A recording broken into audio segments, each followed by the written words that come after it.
Welcome to the Creative and Ambitious Entrepreneur Podcast. My name is Jen Clark. And I'm Elke Clark. We are a mother-daughter team who started our Zazzle e-commerce businesses over 10 years ago and have sold $15 million and counting of products on Zazzle with our designs on them. We had so many people asking us how we did this, so we created our signature course, the Profit by Design Academy, which teaches our 5 strategies for success on Zazzle. When we aren't helping creative entrepreneurs just like you create profitable e-commerce businesses, we love cooking food from places all over the world that we've traveled to, jet setting to our next dream destination, spending quality time with our close friends and family, or having fun creating our next bestsellers in our Zazzle businesses. In this podcast, we share actionable steps you, the creative, can take to make money in your e-commerce business on Zazzle. Each episode will take you one step closer to achieving freedom with your time, location, and finances. We believe that you can have anything you dream of, as long as you work smarter, not harder. And we're here to give you the tools you need to make your dreams happen. Let's get started.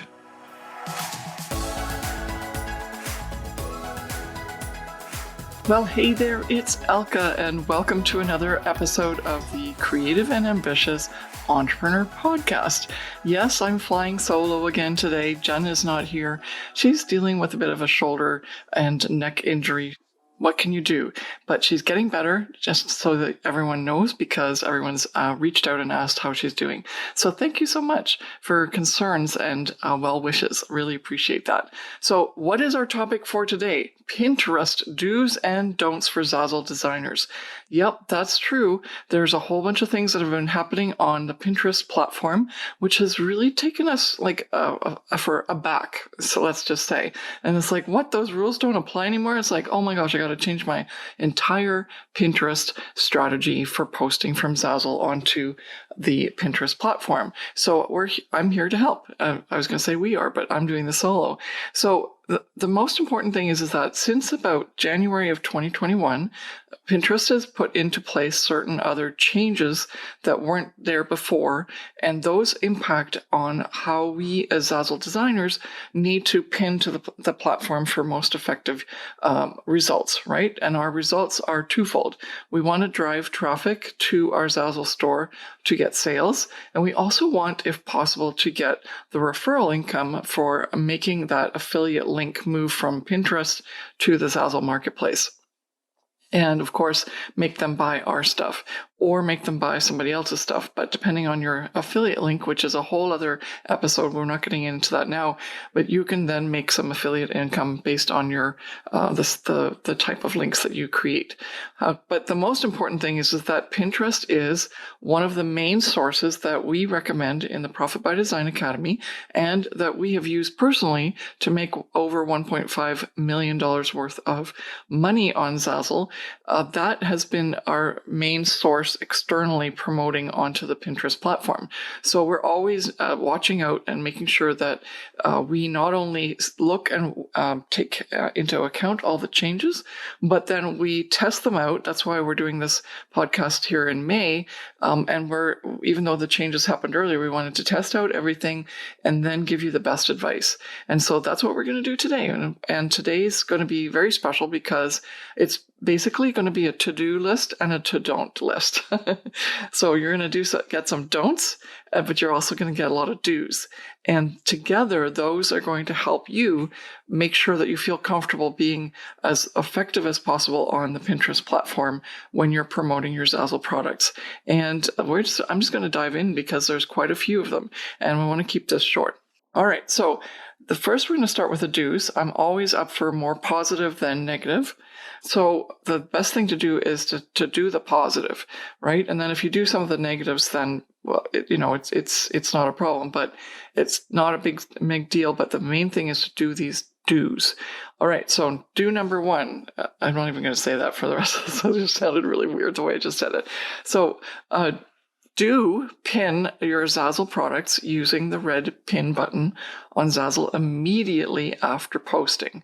So the key here is that we used to tell you to pin a certain number of products and then wait and schedule them out and all that. And now what we're saying, because of the way that the changes have happened on Pinterest, you can now just, as soon as you post your product for sale, do what's necessary to just do that one extra step. We're calling it the Jen and Elke's post and pin strategy, just so that you have something to remember it by. It's like, oh, Elke said pin as soon as you post, right? So post and then pin strategy. The idea here is just that you don't forget, and at least you've been able to post it once onto Pinterest. And obviously you're going to pick a specific board that suits the item that you're pinning and so on. You're going to be very intentional with your pin. You're not just going to pin willy-nilly, but you are going to make sure that you pin the majority of your products that you make. And this is going to help you because it'll be that first, what's considered a saved pin.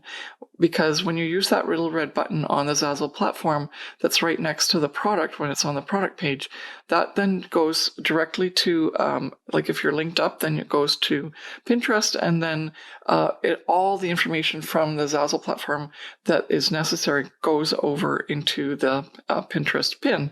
And we don't have to do any work. We just have to say what board and say yes, and then it's done. And so that's really easy. It doesn't add a lot into your scheduling or your routine of creating a product, and you've right away promoted it, which is really important because that's the first thing, is to have it on another platform initially, other than the Zazzle platform. And that way there's two search engines that are working towards getting you sales, right? Because Pinterest is a search engine, Zazzle's a search engine, and then if you've done your titles and tags properly, Pinterest will be very helpful when you pin your pin, because it'll take the title, and also the Google platform, which is another search platform, obviously, that Zazzle indexes everything into. Then you are going to have Google, Pinterest, and the Zazzle Marketplace as three different places where customers can find your lovely products that you made on Zazzle. And so that's the objective, right? So do pin your Zazzle products using the little red button right on the product page as soon as you posted it for sale, and you'll just be golden. And that's why this is number one, and it's the most important. So if you at least do that, then you're already way ahead of the game. All right, so let's go into some more of the details of some of these other parts of the transaction, other than that original pin, like just that initial pinning. Okay, so there is a second type of pin that you can make, which is called a manual pin. As it says, you have to manually upload the picture, the text, and everything, and then physically pin it on the on the Pinterest platform, even if it's a Zazzle product. And so that's the second do pin your top sellers as manual pins at least once. So this is a little bit of strategy that we usually keep in our Profit by Design Academy bootcamp and our training on the self-study course. But what's really important here is we're going to give this to you now because of the way that things have changed now. It's very important that you create some manual pins. And then the suggestion, so that it's not that much work, is for you to, from us, our suggestion to you is that you create your manual pins from the top sellers. And so if you want to learn more about how to create those manual pins and what's the strategy behind them and when to pin them compared to when you pinned your initial red button pin that you did with the post and pin strategy, then let us know. We can help you in the Profit by Design Academy and also in all of our other training courses. But that's what you're going to do. You're going to pin the top sellers as well, but they are going to be manual pins, and you'll pin those, like, even though you pinned it once just using the Zazzle platform, in this case, you're also going to pin them manually by creating a pin right on the Pinterest platform. All right, then the next do is do mix in other types of pins. So what we're doing here is we're saying you can pin the URL from the product, but what about pinning from like some sort of image or these are all manual pins, by the way. So whether you're creating a manual image and you're posting it up, you're uploading it onto Pinterest, and then what you have the option to do is create a URL or add a URL. So this URL, it could be your product. It could be your store link, it could be a category link, or a collection link. It can also be a search link, actually. But as long as you are then it's the right link that matches up with that image that you're uploading, then you're creating a really lucrative and useful pin for people. And so the idea here with this do is to remember that those are all the options for the different URLs that you can use, and that gives you the opportunity as well to create a lot of variety in terms of what you link to and also what the image could be. And so we want you to know that that's an opportunity. It's not just the product itself. It's ways that you can do that in terms of, let's say you go like 5 ways to have a really great golf session. Or 5 ways to make sure that no one else uses your golf stuff. And then you have a whole bunch of labeled, personalized items from Zazzle that all fit together, and they're all on a little image. And so that's the kind of thing you want. And then you could draw the URL that you are actually linking to could be to the collection where all those products are housed in there. So that'd be a really fun pin, and it would get a lot of traction because it's different and it's helpful and it's useful. All right. And then as of May 2021, I'm just going to say that from this point on, you also don't have to pin other people's items to your boards, right? Initially, the idea was it had to be a well-rounded board. There had to be a lot of interest, and it couldn't just be you posting your Zazzle products. Instead of getting other people's pins now and adding them to the mix, we're going to do that. We recommend that you do more of what I just said to you, where you're taking your own, you're always driving traffic to Zazzle, your Zazzle store, or maybe your blog, if you have an external website or blog. But that's the only 2 places that you're going to drive traffic to from Pinterest.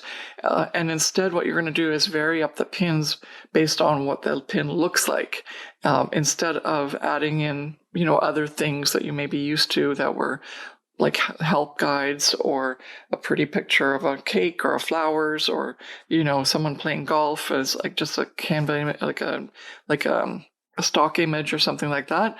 Instead, now you can always use your own links and drive traffic basically just to the things that you own, like your website and your Zazzle store.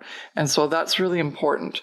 And okay, so the next do is you can have multiple accounts, and there's no limit on the number of boards, but there is a limit on the number of times that you can pin the same URL. So this do pin each Zazzle URL, but only once every 2 to 3 weeks. Okay? And then when you pin the second time around, you have to vary it up. And so the Pinterest algorithm will now recognize when you pin the same image with the same URL. So you have to vary it up. But one of the ways that you can do that is you can actually pin like the same product, but use a different product view. And because that's a different picture, then that qualifies as a new pin. Okay, so but you don't want to do that more than once every 2 to 3 weeks. I wouldn't advise doing that for all of your products. That's just too much work. Okay, the next do is to pin when you can. Now, there was a time where it was, and there is still some merit to pinning, maybe at least in the North American time zone, for example, but more than likely, people are now not using Pinterest as much for the feed aspect as they are for the search aspect. And that is actually where Pinterest is going. That's why they've implemented, I believe, this extra piece where they say, okay, no more than 1 pin per URL, because they want it to be more of a search engine, and it has to be a nice tight search engine, right? So if there's the same image pinned multiple times, then that's the same URL over and over again. And as Zazzle also always asks you to do, is to make sure that your title is unique and your tags are unique with the design that might be on 10 or 100 different products, and it's all the same design. You probably have some some trouble labeling it because that's what Zazzle wants us to do, is create these unique URLs.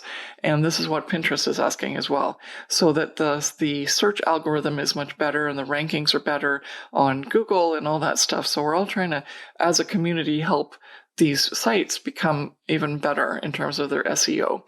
However, what that means then, if for you in terms of pinning, is that it's really important that you don't now spam in terms of pinning the same thing over and over again. Whereas before, it was like willy-nilly. You could pin the same product, same view as many times as you want, pretty much, maybe up to 8 boards or something, they said. And so that's the big new thing that you're going to do now, is just pin once. And then if you want to, you can pin again in 2 to 3 weeks, but you have to be very specifically remember what pin you did before, so that you can use a different image from the Zazzle platform, like one of the other product views, and then you can pin it again. And that, it's not that you can not pin anything, like it's not like going to go like, you're not allowed to pin this. But what's going to happen is that pin, if you pin the same URL and the same image over again, what you're going to see is that pin will never have as much ability to get the traction as the first time round. And so with every time you pin the same URL and same image, it's going to have less and less weight. And so why pin if you're not going to have the weight? You might as well just let that other pin do its job, right? Okay, so that's the end of that one in terms of when you can and also the what you should do. But and again, the search engine allows us to then pin whenever. So that's why when you're posting, you can right away pin, and it doesn't matter if you're making this product at 2:00 in the morning Eastern Standard Time, or you're making it at 9:00 in the morning Eastern Standard Time. Okay, so don't worry about exactly when you're pinning, unless you have a very specific market that only looks at your stuff right between a certain number of hours. And then, of course, if you can, and you can schedule it out, or if you can physically do it at that time, then you can go for it. But it's like another level up. You don't have to do that initially as a do or die, right? You can also just pin them, and then it'll work through the search engine. It doesn't have to be in the actual new pin feed and has to have someone see it. Because also remember, there's so many pins that are getting pinned every single moment of the day. And so therefore, your pin might be on the new feed for 2 seconds. And then if people get notifications, that's a little bit different. But most people just watch the feed or they go search. And I think that's the way to now understand how to use the Pinterest platform as a way to market. All right. And then I already mentioned that you should do some manual pins. And so that's my last to do, is to say, please create those manual pins and make sure there's a nice balance, at least with the top sellers that you have in your Zazzle store. But then every so often also make sure that you've got some manual pins that are interjecting there to try and get some new products to also get more traction on the Zazzle marketplace.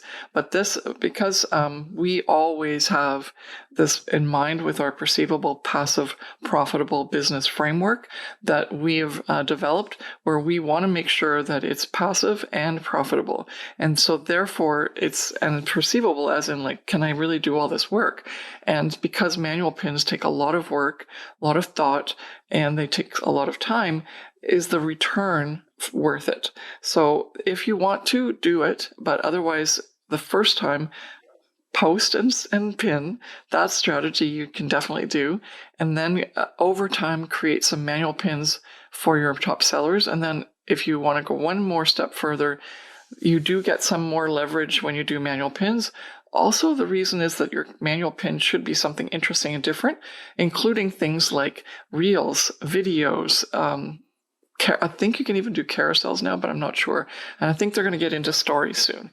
So all to come, but that's the kind of manual pin you should do, not just like a static image, unless it's a image that's something like 5 easy steps or 5 suggestions for that kind of thing, where you're actually giving value and it's a much more interesting image than just a picture of a product.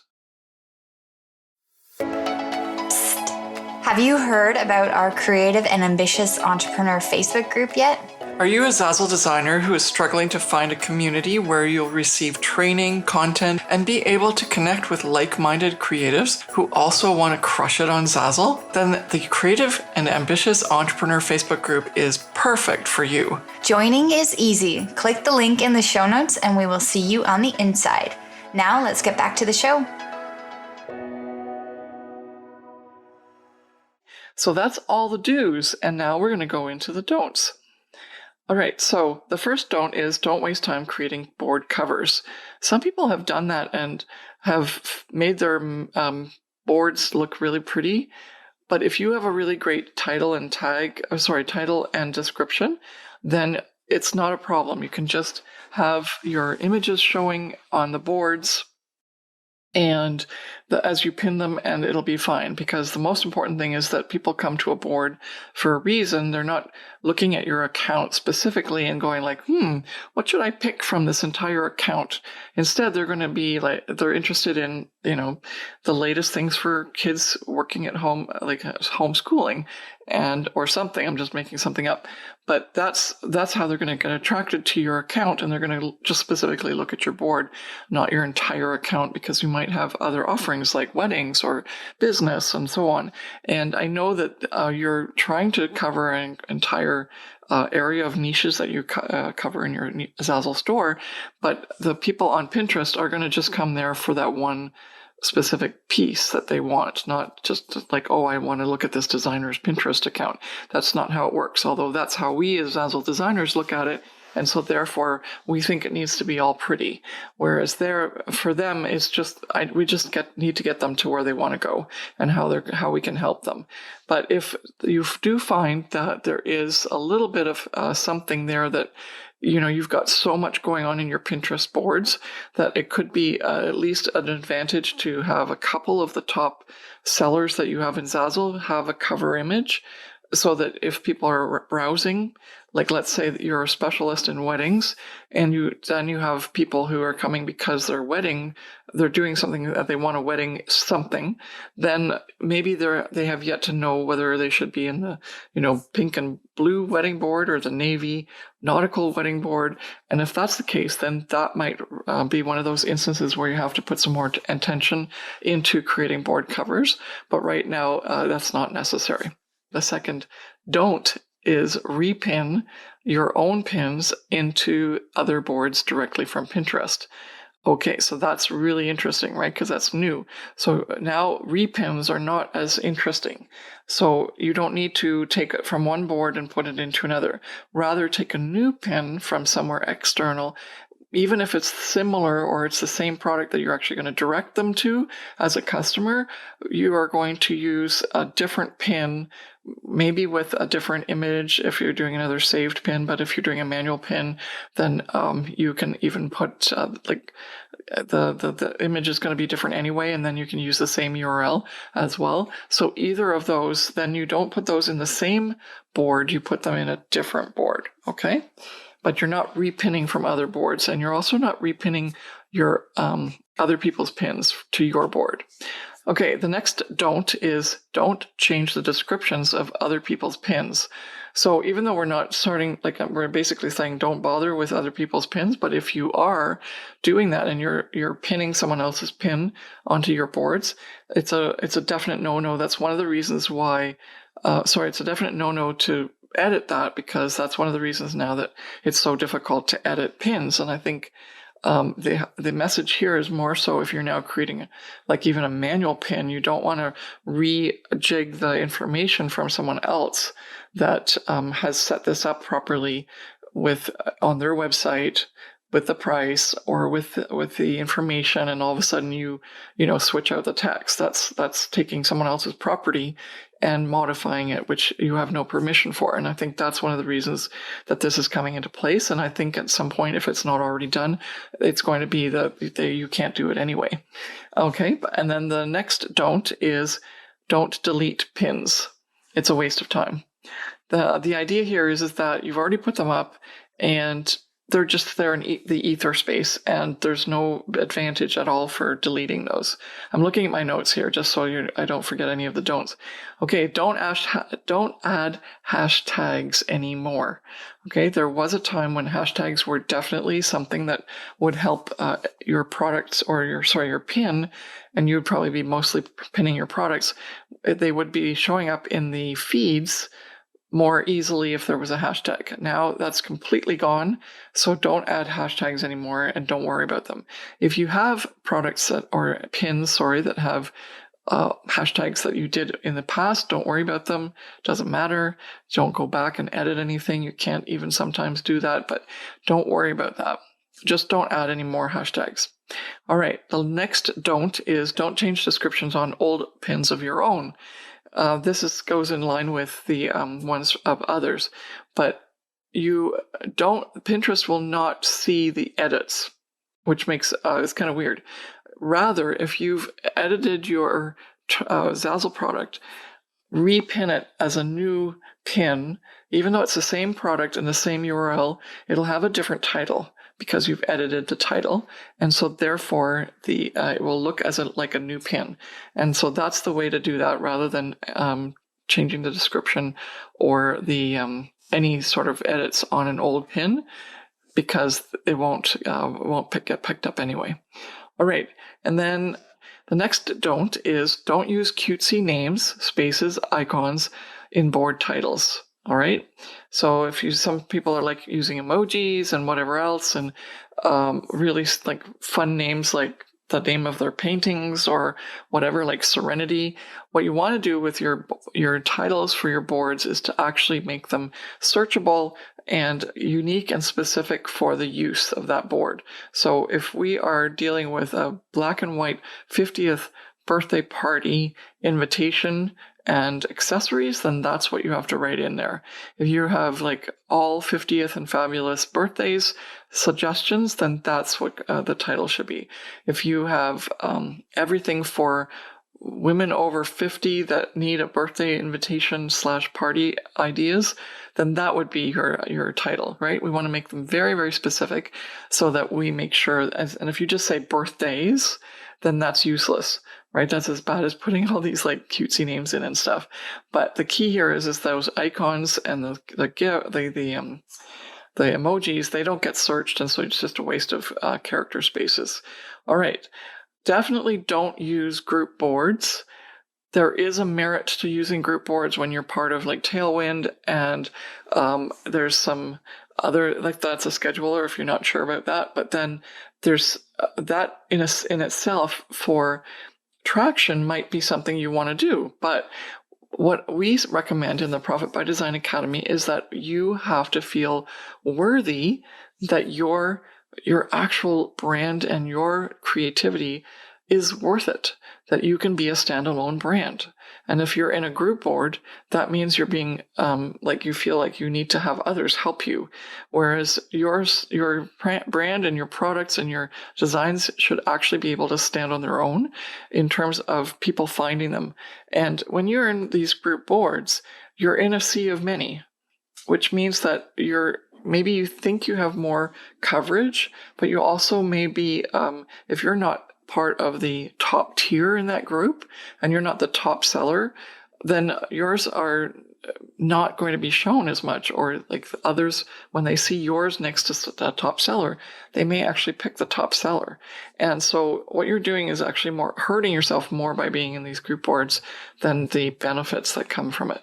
So it's really important that you hear that, because your products and your designs are actually going to be devalued in that setting. And I want you to be in a position where you are standing alone as an amazing brand and bringing people to your brand, not to someone else's, because you're also helping promote the other people, right?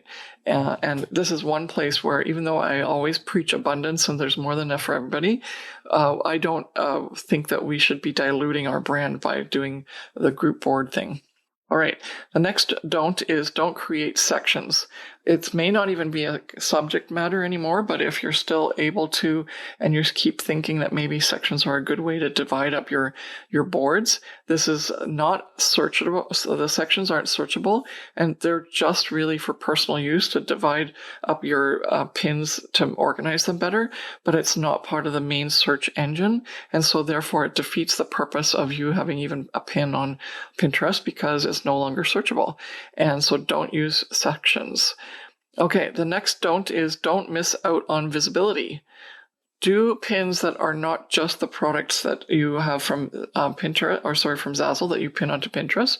You also want to create things with images that are, unique and different. And you can do videos, and you can do reels, and you can do slideshows, which is kind of like you can basically do like a carousel that you create in Canva, and then you can make it look like a video on a video pin. And this is really important. And then even just some generic images and things that you have that you haven't even created anything specific. You can just put up a GIF, or you can put up like a stock photo that you can then just attract attention, and then you can lead them off into, obviously it has to be something that's relevant, but then you can then lead them into where you want them to go with the Zazzle product. Okay, next one is don't add personal boards to your business account. So if you have a personal brand, Pinterest account, and now you're starting a Zazzle business and you want to bring in that Zazzle business into your personal account because you already have so many followers and people that are coming to your boards and all that stuff, then the idea is still to not have those two accounts together. Instead, create a business account for each of your Zazzle stores so that you can monitor the stats and also begin to build your brand. So that's really important. Okay. Then there's still a couple more, 2 more. Okay, so the second last is don't have all your Zazzle stores in one Pinterest account. Again, this kind of goes back to the idea that we just talked about, where if you have multiple stores and they're all under one Pinterest account, even if it's a business account, then if those stores are not coalescing nicely, and rather they're very different, then it's defeating the purpose of having the Pinterest account, because you're going to be bringing in, there's so many stats of audience insights that you can gain from having specific accounts that are targeting a specific niche/store. So if your store is an all-encompassing store and you're the artist, then sure, then it's all under one umbrella. Maybe as long as your art or graphic design or brand is always in each of the stores, and then it's like not that we encourage that anymore, but a lot of people have, the artist name and then business, and then another store artist name wedding. And so if you're in that situation, then you can definitely put that all in one Pinterest account. But if you have, you're still the owner and the artist of each thing, but it's very different. Like let's say you do goth type of stuff, and then you do politics, and then you do business, and then you do weddings. Those should all be in a different Pinterest account and you've already made those different stores on Zazzle, so they should just mirror what you've done on Zazzle. Okay, so the last don't limit the number of pins. Now, not repins of the same URL, but other, like the pins, you can pin as many times as you want. And we forget that. We think that we just should select a few pieces from what we've got on the Zazzle marketplace and pin them. But unless they're like the same thing 1,000 times, like if you have like a pattern, checkered pattern, and you made it on 1,000 products, you don't want to pin all of those 1,000 products to Pinterest. That would be spamming. But if you had something that was very viable in terms of maybe 100 products that were all on very good uses of that checkered pattern, then yes, why not? Go for it. Whenever you post, you pin. And then we actually, in the Profit by Design Academy, which is your starter course that you should take as a way to not only start, but also scale to the first 5K months that you can make on Zazzle, then that's where we tell you to make 100 products and a month. And so those 100 products, if they're intentional and well thought through and strategic, those should definitely be pinned to Pinterest. And so, and don't limit your pins. Okay. So that's it for me. Thank you so much for watching or listening, like if you're on YouTube or if you're in one of the podcast platforms and you're listening to this in your car or at night or whenever at home relaxing, then thank you so much for watching and listening, and we will see you next time. Thank you so much for listening to The Creative and Ambitious Entrepreneur with Jen and Elke Clark. We hope this episode has given you actionable steps to start and scale your Zazzle business so that you can have the passive online income to have location and time freedom to live your dream life. If you've enjoyed this episode, please take a minute to subscribe, rate, and review the podcast. Each review helps us reach more creative entrepreneurs like you working to create a profitable e-commerce business. And don't forget to take a screenshot and share it on your Instagram stories and tag us at Miss Jen Clark and at Elke Clark. We'd love to hear your biggest takeaways from today's episode. See you back here next week.